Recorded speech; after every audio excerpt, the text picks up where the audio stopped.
Bonjour à toutes et à tous, vous écoutez Cinécast, le podcast qui chaque semaine vous recommande des films à voir au cinéma, en streaming ou en VOD. Ici Thibaut, en direct du Festival de Cannes, pour vous parler aujourd'hui d'Anatomie d'une chute, le nouveau film de Justine Triet, qui fait partie de la compétition. Alors, avant de commencer, qui est Justine Triet? C'est la réalisatrice notamment de Victoria, qui était passée à la Semaine de la Critique, de La Bataille de Solferino, et de Sibylle, qui je pense était en compétition, celui-là, si je ne dis pas de bêtises. Elle a coécrit le film avec Arthur Harari, qui est aussi qui est donc le réalisateur d'Onoda, qui avait déjà joué dans Sibylle et dans Victoria, et dont on a parlé en début de festival parce qu'il jouait notamment dans le procès Goldman. Et donc, Anatomie d'une chute, alors il jouait dans le procès Goldman, hein, il ne l'a pas écrit. Alors, Anatomie d'une chute, par contre, c'est encore un film de procès en partie. Là, pour le coup, donc, il l'a écrit. Alors, par quoi voulais-je commencer? Oui, bah oui, alors comme souvent, il n'y a pas de bande-annonce pour l'instant, hein, vous connaissez la chanson aussi. Je vous mets donc une petite photo pour ceux qui nous regardent sur YouTube, à savoir une jolie photo de Sandra Hüller qui est à la barre. Alors Sandra Hüller, dont on a aussi parlé récemment, hein, parce elle a un des deux rôles principaux dans The Zone of Interest. J'ai vu que le podcast fonctionnait très très bien parce que voilà, The Zone of Interest de Jonathan Glazer, ça a vraiment été un des premiers chocs de cette compétition, voire peut-être potentiellement le seul pour l'instant, on va pas se mentir. Allez écouter le podcast, ça vaut la peine. Et allez voir le film quand vous en aurez l'occasion. Alors, Anatomie d'une chute, donc ça parle de quoi? Il est question de Sandra, donc Sandra Hüller porte le prénom de Sandra dans le film aussi, de Samuel et de leur fils malvoyant de 11 ans qui s'appelle Daniel. Ils vivent depuis un an loin de tout, dans un chalet reculé dans la montagne, parce que c'est de là que vient Samuel en fait. Sandra, elle, est allemande, Samuel est français. Ils vivent donc dans les montagnes.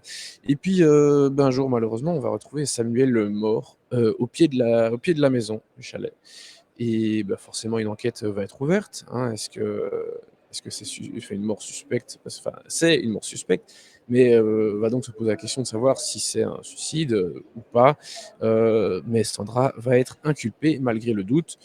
Et 1 an plus tard, c'est le procès. Et il y a le fils Daniel qui va regarder tout ça et qui est aussi témoin de l'affaire. Donc c'est une situation compliquée. Euh, Globalement, Anatomie d'une chute, c'est un très bon film de procès. Voilà.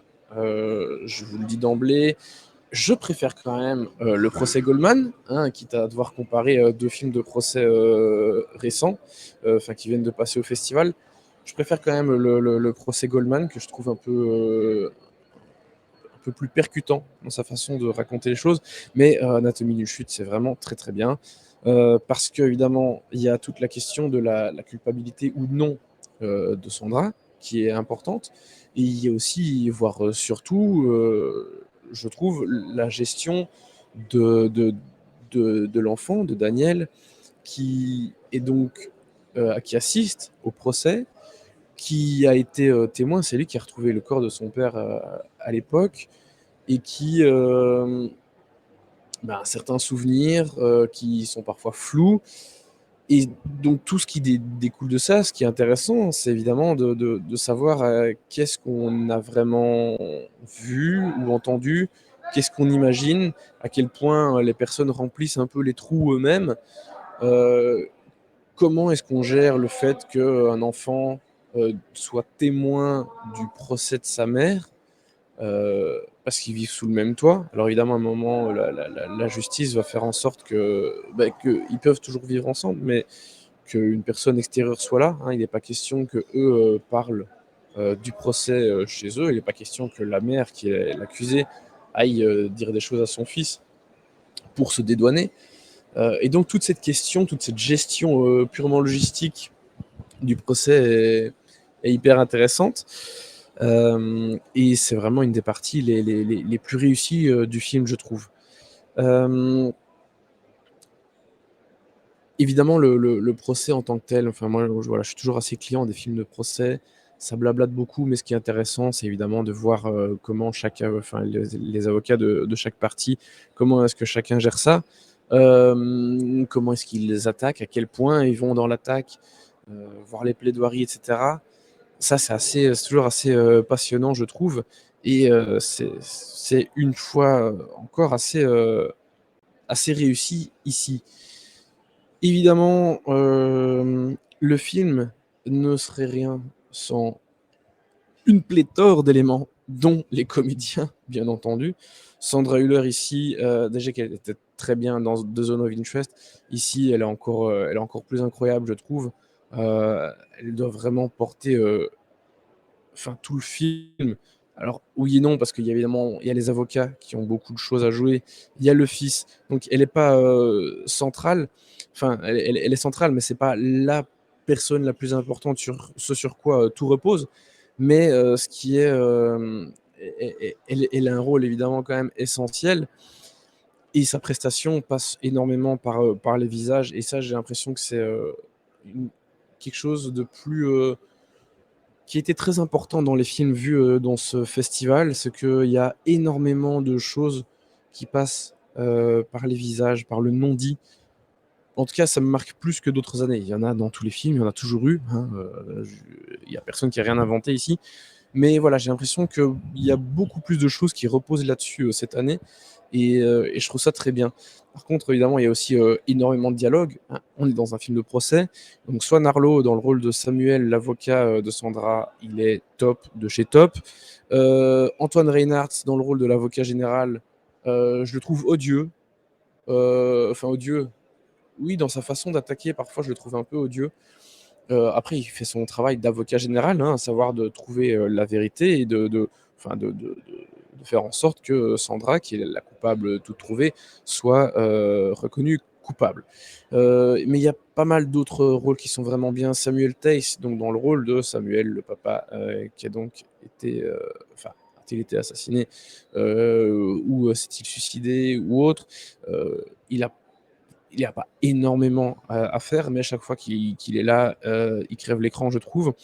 On a Jenny Beth, dans le rôle de Marge, qui est donc cette assistante juridique qui va s'occuper de Daniel, pendant le procès, qui est très bien.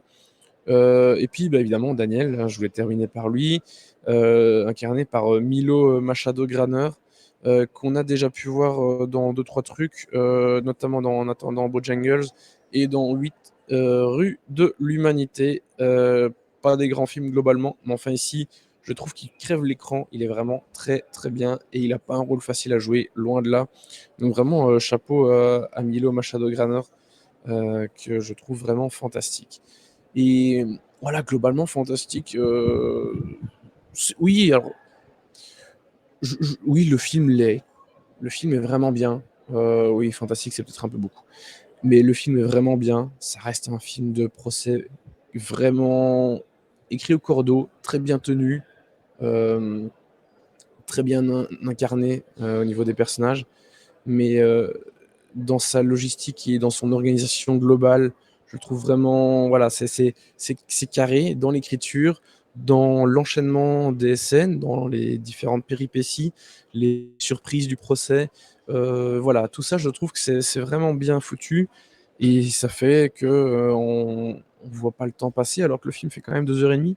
C'est pas mal, hein, c'est quand même beaucoup pour un film comme ça, je trouve, mais voilà, je trouve pas qu'il y ait du déchet, des choses achetées ou des choses trop longues ou des ventres mous. Donc voilà, franchement, bravo. Je sais pas si, le film, enfin si, il pourrait se retrouver au palmarès, ça ne me choquerait pas du tout. Mais voilà, certains en parlent avec, beaucoup plus d'exaltation et d'enthousiasme que moi. Alors bon, je suis déjà enthousiaste, hein, c'est pas ça, mais donc certains le voient vraiment très, très haut comme un film hyper fort, et un des meilleurs films du festival jusqu'à présent. Voilà, pour moi, il y a quand même encore un meilleur film de procès déjà.